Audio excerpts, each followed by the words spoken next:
momento, pues conversando con ustedes sobre algunas provocaciones y algunos saberes que hemos construido en compañía de la profe Lorena en la universidad, en la Facultad de Ciencias Sociales y Humanas, en el Instituto Pedagógico. Muchas gracias por esta excelente invitación. Por favor, ¿nos confirman cuánto espacio tenemos? Bueno, como les decía Patricia, no es un gusto para nosotros estar aquí compartiendo con ustedes. Lo que les vamos a contar el día de hoy ha sido una apuesta que la profesora Patricia y yo hemos venido construyendo tanto en el ejercicio de aula como con la participación de algunos de los docentes del departamento de Caldas de Colombia, en donde hemos tenido la oportunidad de apoyarnos, de conocer esos ejercicios y sobre todo de ir construyendo estos conceptos de inclusión y diversidad con los que Patricia va a iniciar. Pues una vez más, gracias por este espacio. Bueno. Lo primero con lo que queremos partir cuando hablamos de esa aula, de esa gestión de aula diversificada, es el concepto de diversidad, lo que nosotros estamos comprendiendo y lo que hemos trabajado, pero a la par también que hemos ido construyendo en nuestra maestría en educación desde la diversidad y en el doctorado. Y lo que pensamos, y ahí traemos alusión a estos autores, de Valle y Vega, que hablan sobre la educación para la diversidad, no es una ilusión teórica, sino una práctica necesaria que lleva a un proceso complejo y dificultoso. Eso es lo que significa empezar a hablar de diversidad en ese contexto educativo. Requiere no solo recursos y medios, ¿sí?, sino un cambio en las convicciones culturales, sociales, educativas en toda la sociedad. Cuando hablamos de diversidad, no es solo hacer meras adaptaciones, sino que tenemos que empezar a mirar que hay que hacer un cambio en la mirada de ese sujeto, en la comprensión de ese sujeto. Un sujeto que se ha identificado y se ha visto históricamente desde la carencia, ¿cierto? Cuando tocamos este tema de la diversidad, ese concepto de diversidad que hoy también se está terminando de construir, ¿cierto? Está allí construyéndose, ha estado muy asociado a la discapacidad, muy remitido a unos grupos específicos, ¿cierto? A unos grupos poblacionales.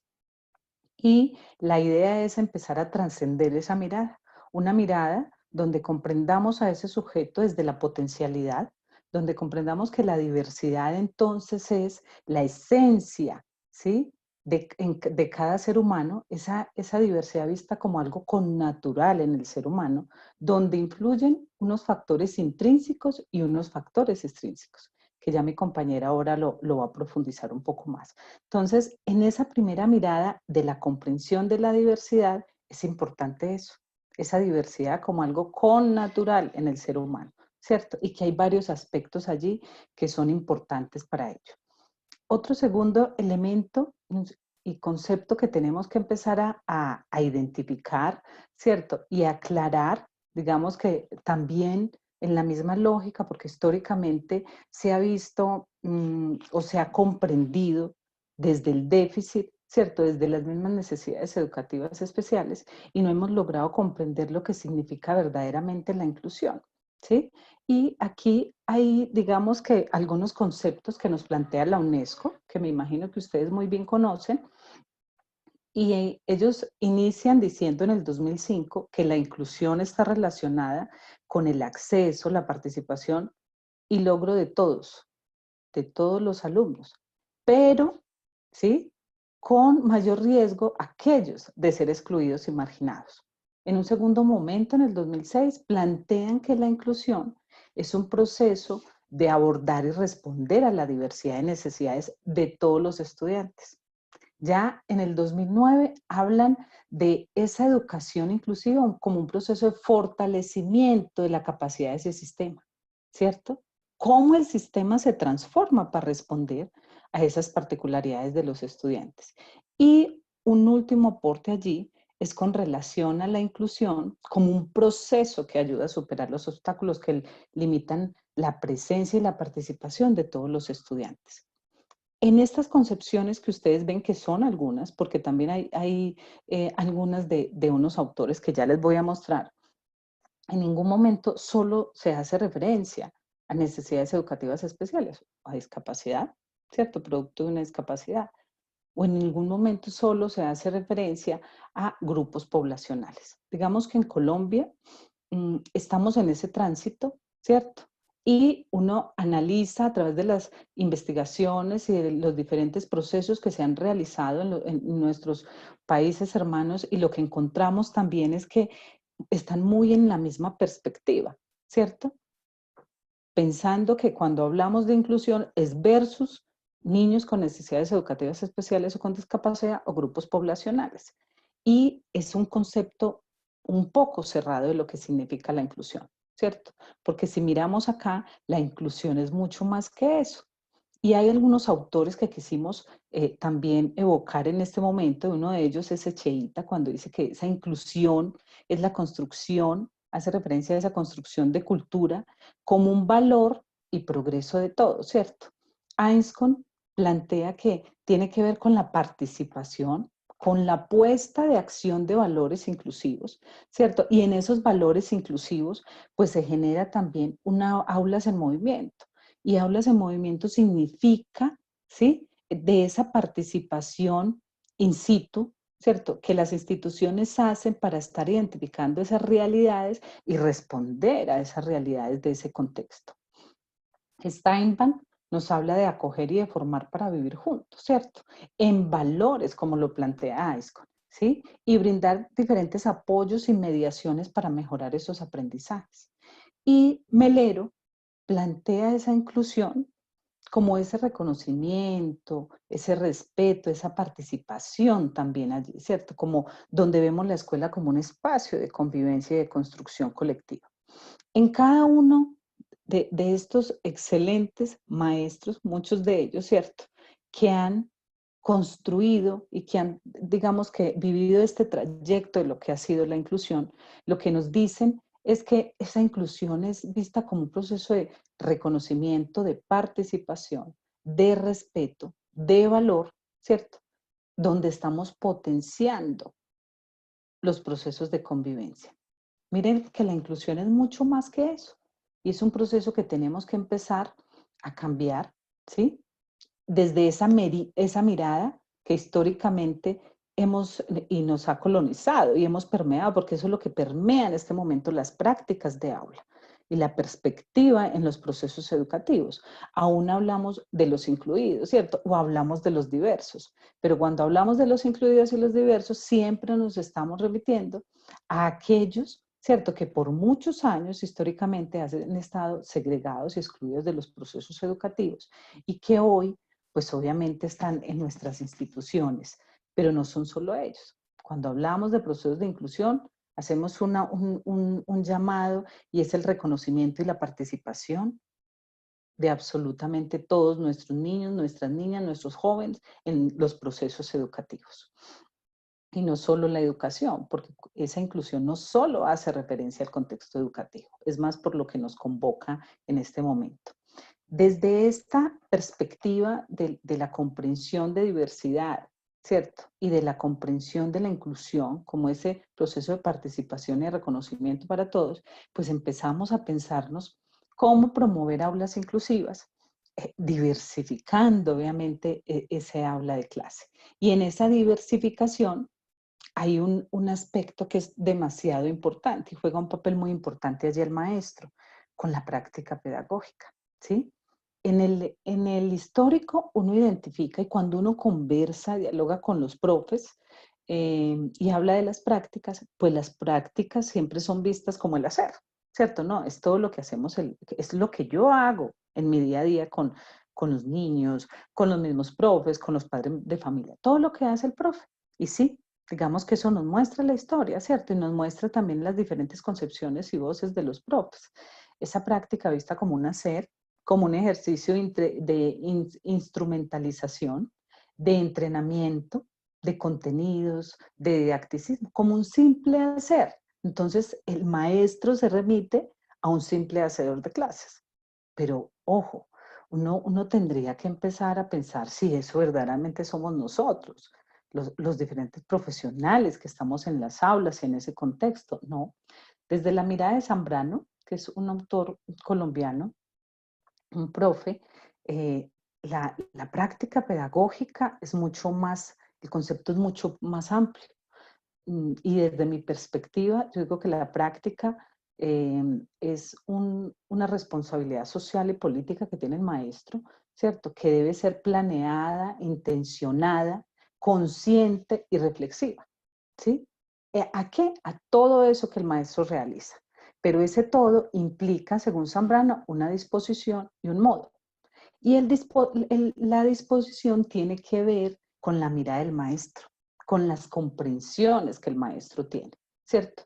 Y lo primero aquí es la comprensión que yo tengo de lo que es la diversidad y lo que es la inclusión, para poder empezar a mirar cómo actúo en consecuencia, ¿sí? Si el maestro tiene claro qué son los procesos de inclusión, desde qué perspectiva lo estoy manejando y cómo comprendo esa diversidad en el aula, que es diversa, ¿cierto? Por todos esos 40, 30, 40 chicos que están allí, esas capacidades, esos intereses, esas particularidades, pues de esa manera empiezo a pensar el modo. Ahí sí entra el hacer.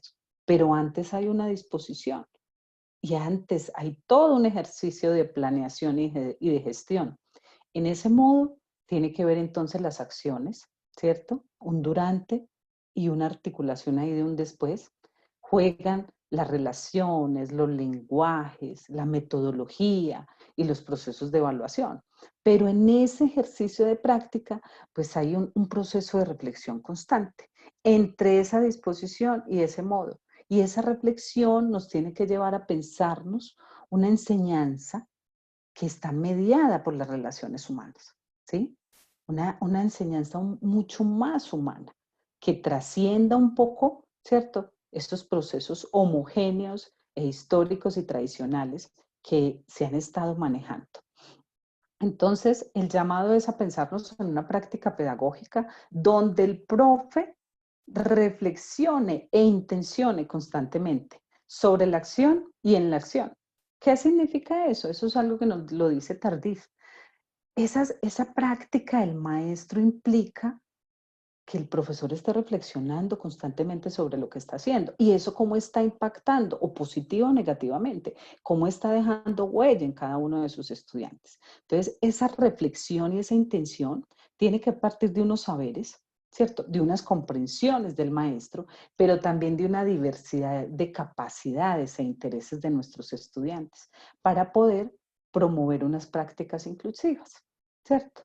Ese es cuando hablamos entonces de esa práctica planeada, intencionada y reflexiva, podríamos pensarnos en una pedagogía de la alteridad, como nos lo dice Scliar, ¿cierto? Una pedagogía de la alteridad, que es una propuesta renovada en la que se da valor al otro, en la que se le da rostro, en la que se le da cuerpo, palabra, nombre, para que exprese, para que participe, para que construya, ¿cierto? En esa enseñanza y en ese aprendizaje mutuo. Esa es la invitación cuando hablamos de cómo pensarnos en responder, ¿cierto? A esas pedagogías de hoy desde una perspectiva de la diversidad y la inclusión. ¿Y eso qué implica entonces? Un cambio de mirar al sujeto desde la potencia y no desde la carencia, un cambio en el acento, un cambio en la posición, en la conversación y en la acción, porque no solo se puede quedar en esa reflexión y en esa conversación, ¿cierto? Y en ese cambio de mirada, pues hacemos grandes invitaciones allí.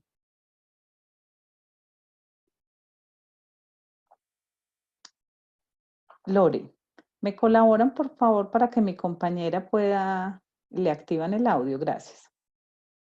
Muchísimas gracias.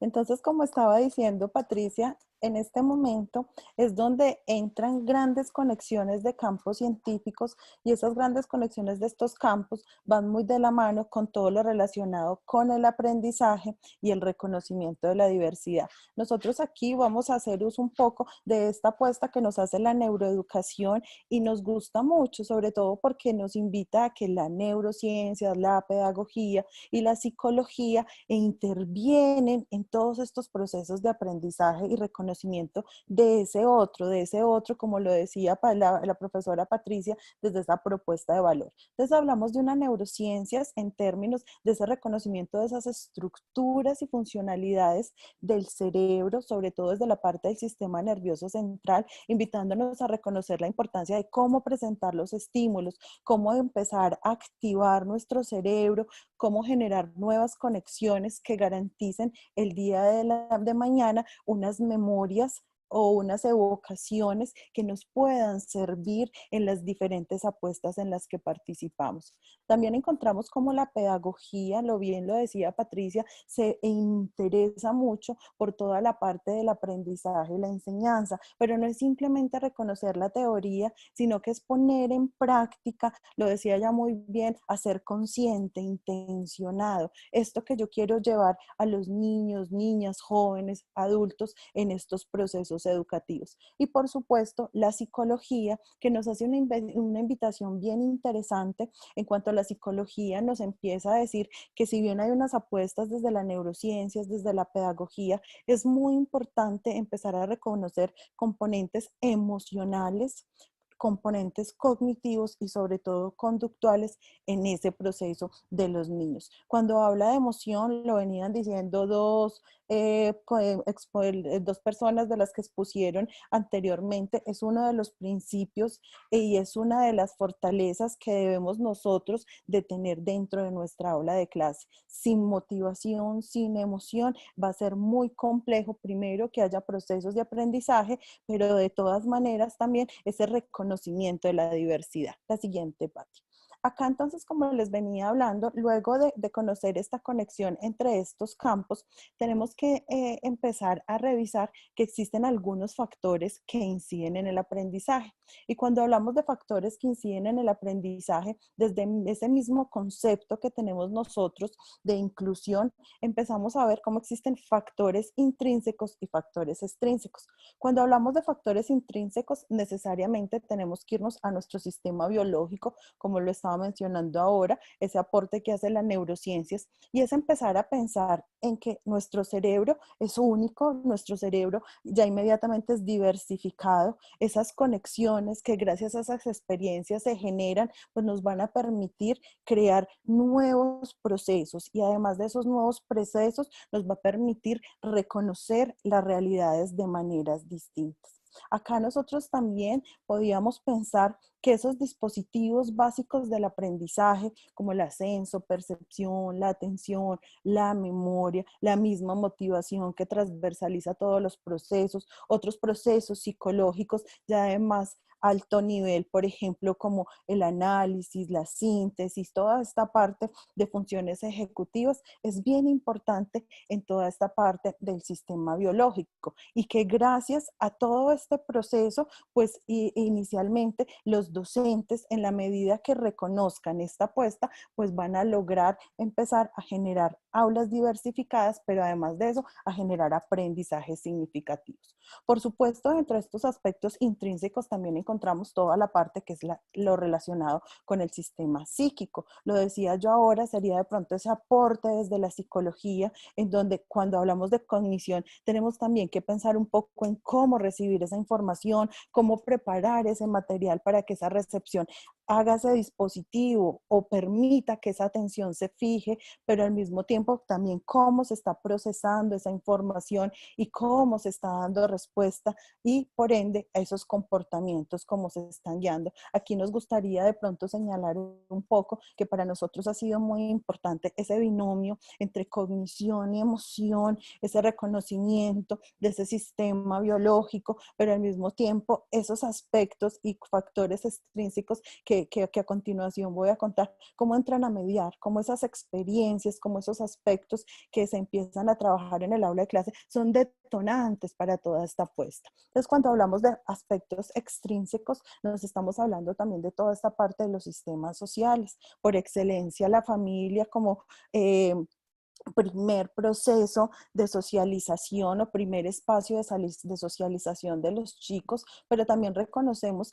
ese papel del maestro, ese papel de la escuela, ese papel de esos mediadores que ayudan en la configuración de esos andamiajes, en la configuración de esos estilos y esas técnicas o esas formas de vivir el aula. Y por supuesto los pares que gracias a ellos logran generar diferentes apuestas, logran relacionarse, logran conseguir nuevos aprendizajes. La siguiente parte. Entonces, cuando hablamos de aspectos intrínsecos, habría también que hacer un zoom en todo lo relacionado dentro del aula de clase, como también nosotros tenemos que empezar a fortalecer aspectos como los estilos cognitivos. Cuando hablamos de estilos cognitivos, nos hacemos referencia sobre todo a esa forma como ese sujeto percibe, pero sobre todo procesa la información. Hay grandes teóricos que nos hablan sobre todo de dúos o de espacios que podemos hablar para entender los estilos cognitivos. Entonces hablamos inicialmente podemos ver algo que se llama reflexivo, impulsivo. Cuando se habla de reflexivo es aquel que se toma más el tiempo, que requiere un mayor espacio para observar, para comprender la información. El impulsivo de pronto lo hace mucho más rápido. Ojo con una cosa que acá posiblemente en algún momento se ha entendido, pues que ser reflexivo es bueno y que ser impulsivo no es tan bueno. Resulta que esto va muy de la mano, es con esa latencia, con el tiempo que se demoren, pero sobre todo con esa capacidad de respuesta. Podemos encontrar impulsivos que respondan rápidamente y que lo hagan muy bien, pero podemos encontrar también chicos impulsivos que en algún momento hacen sus respuestas tan rápido que les dejan de vista algunos detalles que hacen que den respuestas no acertadas o equivocadas. Y por el contrario, los reflexivos, hay chicos que se toman su tiempo, contemplan las diferentes variables, pero en algún momento, ¿cierto? Llegan a tener respuestas correctas, pero también puede llegar que ese tiempo es tanta la latencia que se toman que se desdibujan, que se pierden de lado algunos aspectos y dan respuestas equívocas. También encontramos los dependientes e independientes de campo. Cristian Hederis de la Universidad Pedagógica de Colombia hace una apuesta súper interesante por este proceso. Aquellas personas que van muy del lado con la apuesta, con lo que escolarmente el docente les dice, la tarea, el punto a punto, el seguir, dependientes de campo, mientras el independiente de campo le gusta un poco más hablar de ese proceso, de lo que él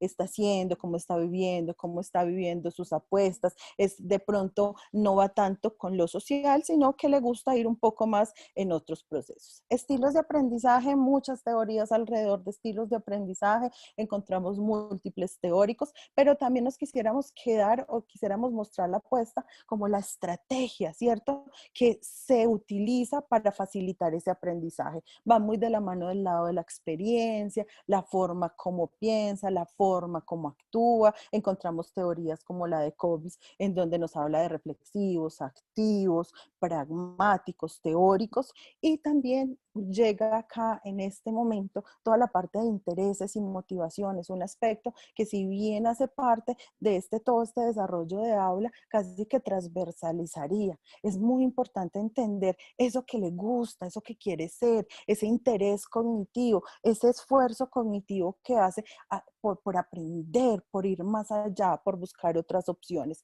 Pero al mismo tiempo es esa motivación, eso aquello refinado que le invita a profundizar en lo que quiere ser, en lo que quiere estar. Y por supuesto, los ritmos de aprendizaje. Recuerden que cada momento evolutivo y además cada experiencia vital pues nos trae diferentes tiempos y diferentes tiempos para procesar esta información. La siguiente parte. Acá entonces podemos encontrar cómo la familia, como los factores extrínsecos, como la familia, los maestros, los orientadores, profesionales, los mismos directivos, los pares, los medios de comunicación, podemos ser, en este caso, mediadores, podemos ser o propiciar más bien, más que ser, escenarios que intencionen estas experiencias de los chicos. Si nosotros entendemos a la familia, a los docentes, a los mismos pares como contextos facilitadores que le permitan y acompañen estas experiencias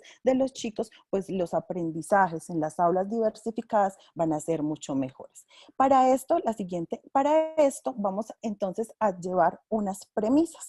Las premisas vamos a empezar a mostrarlas y son algunas categorías que nosotros hemos ido sacando, digamos que nos han ido quedando a lo largo del trabajo. Y en la primera es empezar a entender cómo ese niño, esa niña, ese joven, pues no aprende a esa misma velocidad que el docente está enseñando. Todos tenemos unos tiempos cognitivos y estos tiempos cognitivos van a ir muy de la mano dependiendo de esas ventanas del desarrollo o esas experiencias vitales en las cuales estemos teniendo. Cada vez que se va creciendo, ¿cierto? Cada vez que se va ampliando, pues vamos teniendo pensamientos más complejos.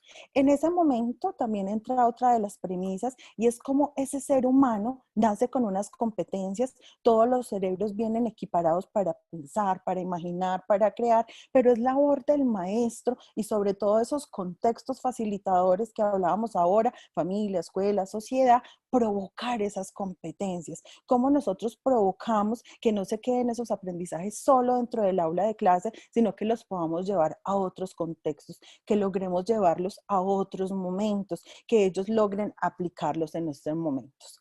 No hay aprendizaje sin actividad. El cuerpo se convierte en un instrumento de aprendizaje, se convierte en una herramienta importante. Cuando se habla de la actividad, puede ser desde la escritura, desde la lectura, desde la misma danza, desde el mismo movimiento, desde los performances, desde las diferentes actividades en donde involucres tu cuerpo y permitas que ese cuerpo logre en este momento desarrollar también procesos cognitivos. La siguiente, Pati. ¿Qué más podemos nosotros encontrar en este momento? Debe haber una disposición para aprender. Lo venía diciendo la profesora Patricia, y es que yo debo de planificar, yo debo de programar, yo debo de intencionar mi aprendizaje, pero esa disposición también implica, como les decía inicialmente, y la neurociencia nos ha invitado, sobre todo es activar esos dispositivos básicos del aprendizaje, hacer que exista una intención, que exista una motivación, pero sobre todo que sean procesos en movimiento, procesos de acción, procesos que inviten a que ese sujeto indague, a que busque experiencias nuevas, a que realice nuevas apuestas. La siguiente. De ahí también podemos encontrar, y la siguiente, Pati, de una vez, cómo ponemos nosotros unos recursos cognitivos a disposición. ¿Cómo hacemos y creamos dentro de nuestras aulas de clase algunos conflictos cognitivos? Cuando hablamos de recursos cognitivos, estamos de pronto pidiéndole al estudiante que no simplemente se quede en esa zona de confort, sino que busque nuevas estrategias, que generen pensamientos creativos, que generen pensamientos autónomos, que generen también pensamientos críticos, que le ayuden a generar o a estar mucho mejor entre esas nuevas experiencias donde se encuentra. Dejemos de hablar de maneras refinadas, llevémosle la información clara y puntual al estudiante, hablemosles desde las experiencias, desde esos conocimientos previos que ellos tienen y sobre todo logremos distribuir el esfuerzo en las diferentes actividades. No hagamos esas actividades largas,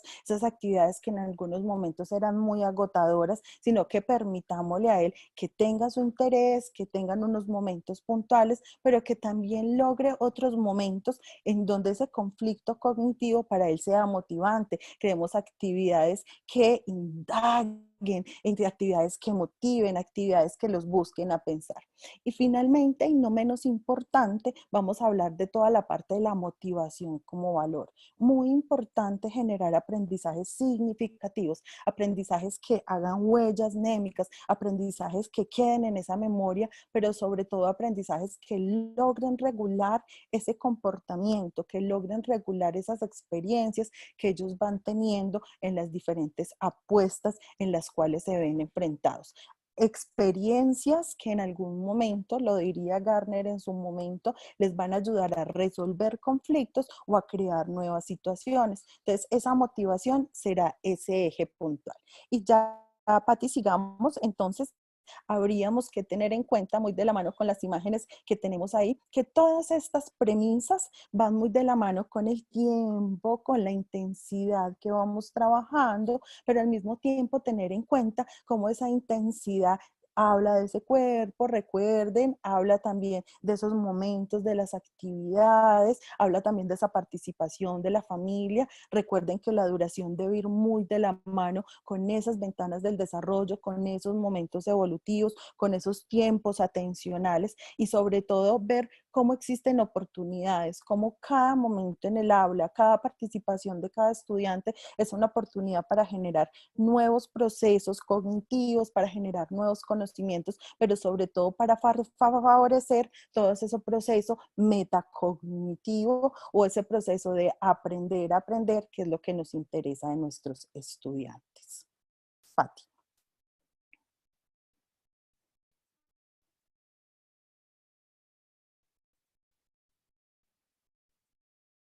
Yo creo que si nos ayudan con el audio, porfa, que se le silenció. Ok, ya, muchas gracias. Bueno, en esas comprensiones de lo que estamos planteando allí, esas tesis centrales que tenemos que tener en cuenta los maestros, pues favoreceremos un aula inclusiva, ¿cierto? Primero porque hay unas comprensiones claras del maestro, hay un compromiso marcado del maestro, y según lo que nos dice Steinbach, entonces tendríamos que pensar en una filosofía de clase. ¿Cuál es esa filosofía que nosotros tenemos establecida? ¿Con qué principios orientadores llegamos a la clase? Y a través de estos principios, de esta filosofía, pues también empezamos a construir unas reglas de aula y unos espacios de convivencia con todos nuestros niños, niñas y jóvenes para empezar desde allí a adaptar la enseñanza, ¿cierto? Generar unos espacios y un apoyo en el aula, todas esas redes naturales de apoyo de las que nos habla Melero y que Vygotsky en su momento también nos planteaba, y poder empezar a identificar unas clases heterogéneas que nos permita responder a esas particularidades. No es complejo, porque cuando tenemos claras, digamos, algunos de estos elementos que la compañera, la profe Lore, lo acaba de decir, pues es mucho más fácil pensar en estas características del aula inclusiva. Pero en esa práctica sí hace falta un aspecto importante, ¿cierto? Es cómo estamos planeando y gestionando el aula, ¿sí? Y en ese planear y en esa gestión de aula, pues hay un antes, hay un durante articulado con un después, ¿cierto? Que es un poco como nosotros lo vemos. Y en ese antes juega el papel importante de lo que nos decía Zambrano ahora. Hay una disposición del maestro. Profe, allá es clave usted. ¿Cómo lo está pensando? ¿Cómo está comprendiendo esos procesos de inclusión? ¿Cómo comprende esa diversidad? Un poco desde estos elementos que la profe Lorena planteaba, ¿cierto?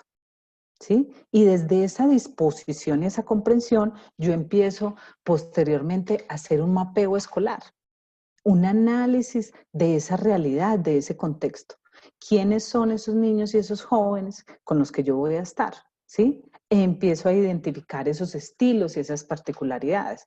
Pero además en este antes, yo intenciono, tengo un objetivo, ¿sí? Un propósito de formación, un objetivo claro para esa clase o ese seminario que voy a orientar.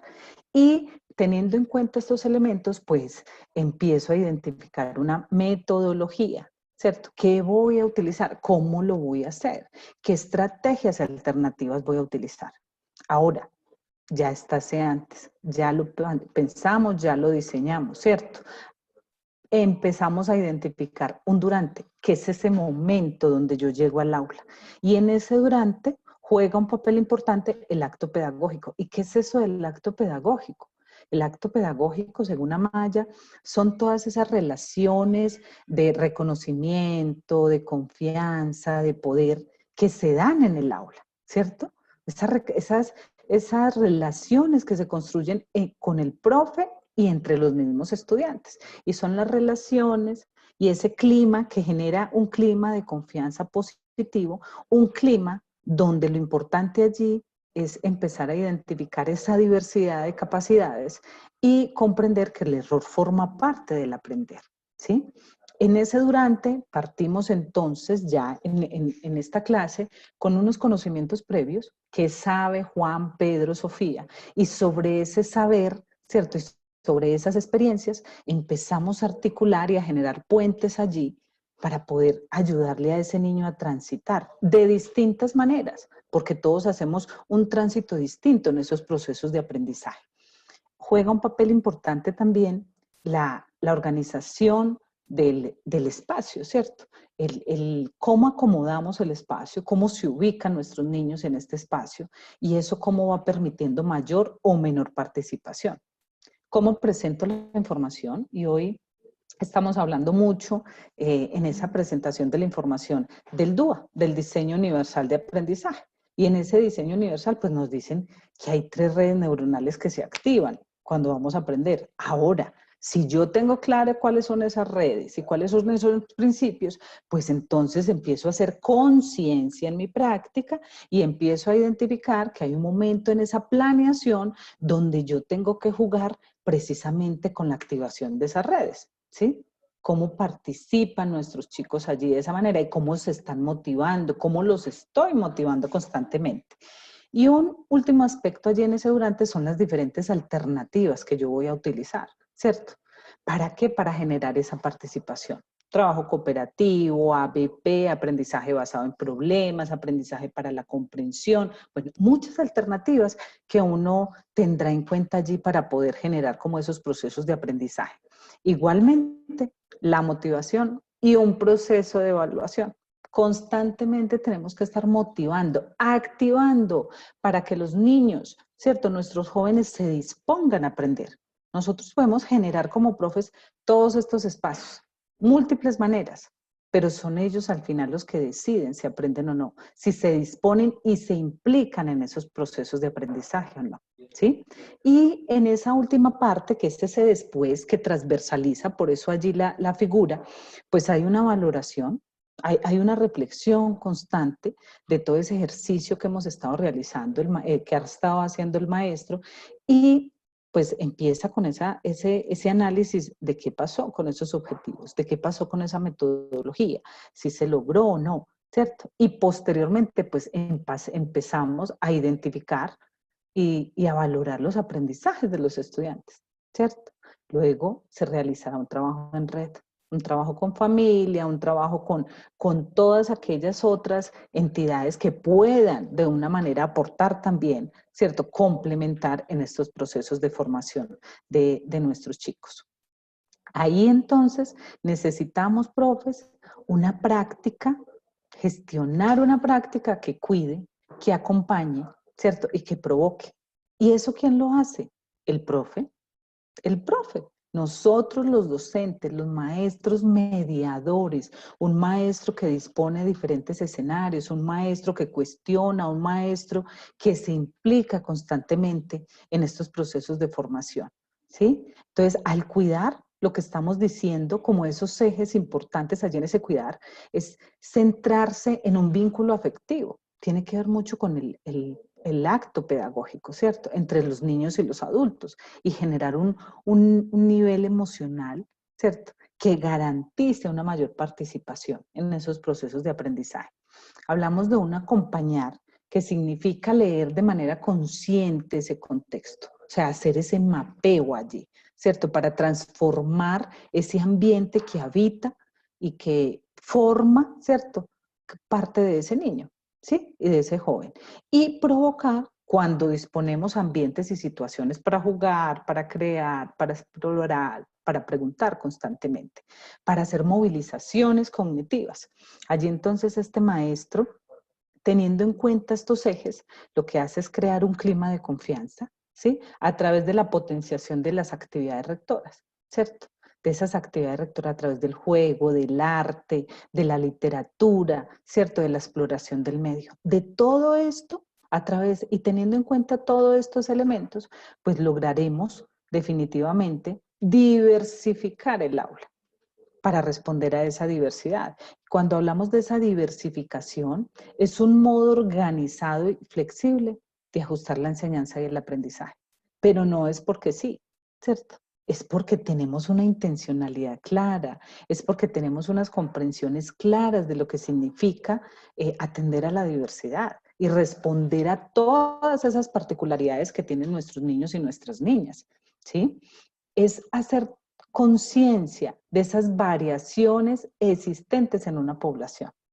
Es eso, es esa diversidad que está allí latente, ¿sí? Y que como maestros, nuestra responsabilidad social y como profesionales es generar diferentes espacios que respondan a esas capacidades, ¿cierto? A esas múltiples capacidades. Se diversifica entonces la instrucción, ¿cierto? La consigna que nosotros estamos dando constantemente. En el aula uno va y viene, ¿cierto? Uno da una consigna, pero retrocede, avanza, retrocede de acuerdo a las necesidades, a las reacciones y a las implicaciones de todos los estudiantes. Se diversifica esas diferencias y esos puntos de encuentro. Recuerden que se construye también en el consenso, pero también en el disenso, ¿sí? Y eso es lo que hace un aula diversificada. Se diseña e implementa programas consistentes, proyectos, dando respuesta precisamente a esa diversidad. Y flexibilizamos esa enseñanza. ¿A través de qué?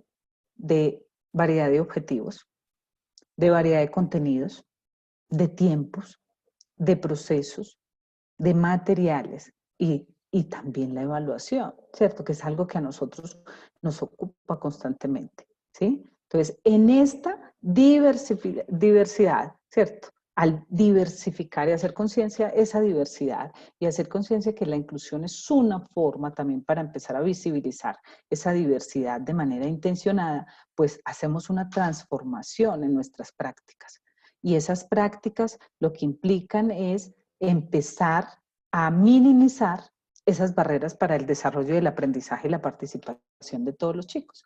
Si queremos lograr esos espacios incluyentes, ¿cierto? Donde prime el reconocimiento y la participación de todos, pues tenemos que empezar por, digamos, transformar, ¿sí? Esas políticas, unas orientaciones que son institucionales y que muchas de ellas son poco flexibles y que no reconocen esa diversidad desde esta perspectiva de la que estamos hablando, ¿cierto? Otras barreras que se ven allí son actitudinales y creo que en lo que nosotros hemos, digamos que construido, investigado, son las que más nos preocupan. ¿Por qué? Porque esas actitudinales son esos conocimientos, esas comprensiones que tenemos todos nosotros, ¿cierto? Y que generan o se plantean desde unos imaginarios también, unas creencias alrededor de unos niños y su desarrollo y aprendizaje. Entonces, de acuerdo a lo que comprendemos, pues de esa manera actuamos, ¿sí? La actitud es algo que tenemos que empezar a desaprender también. Y la actitud se da precisamente por esas concepciones que tenemos, unas concepciones que son históricas, que han sido muy arraigadas, pero que podemos empezar a transformar, ¿cierto? De acuerdo a esos nuevos aprendizajes y nuevos saberes.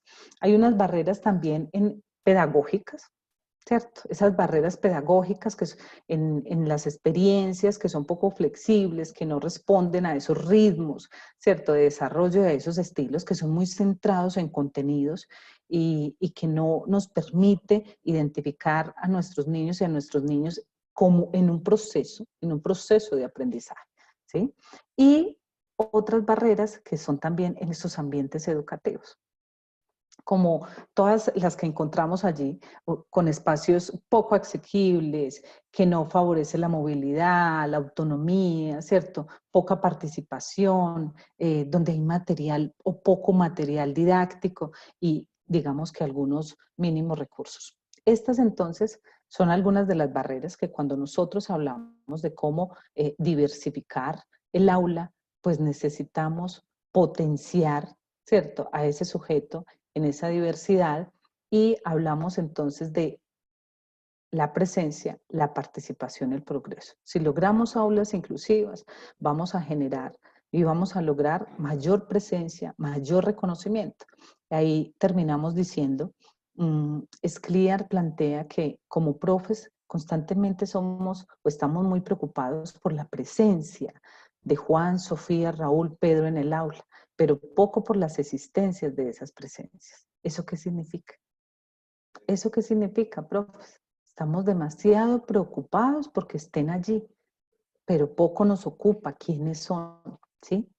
Y desde ahí es que necesitamos una educación que sea mucho más humana, que pueda visibilizar y que nos permita reconocer esas diversidades. Bueno, y cerramos diciendo que la exclusión que tenemos que modificar está en los actos más cotidianos. Muchísimas gracias.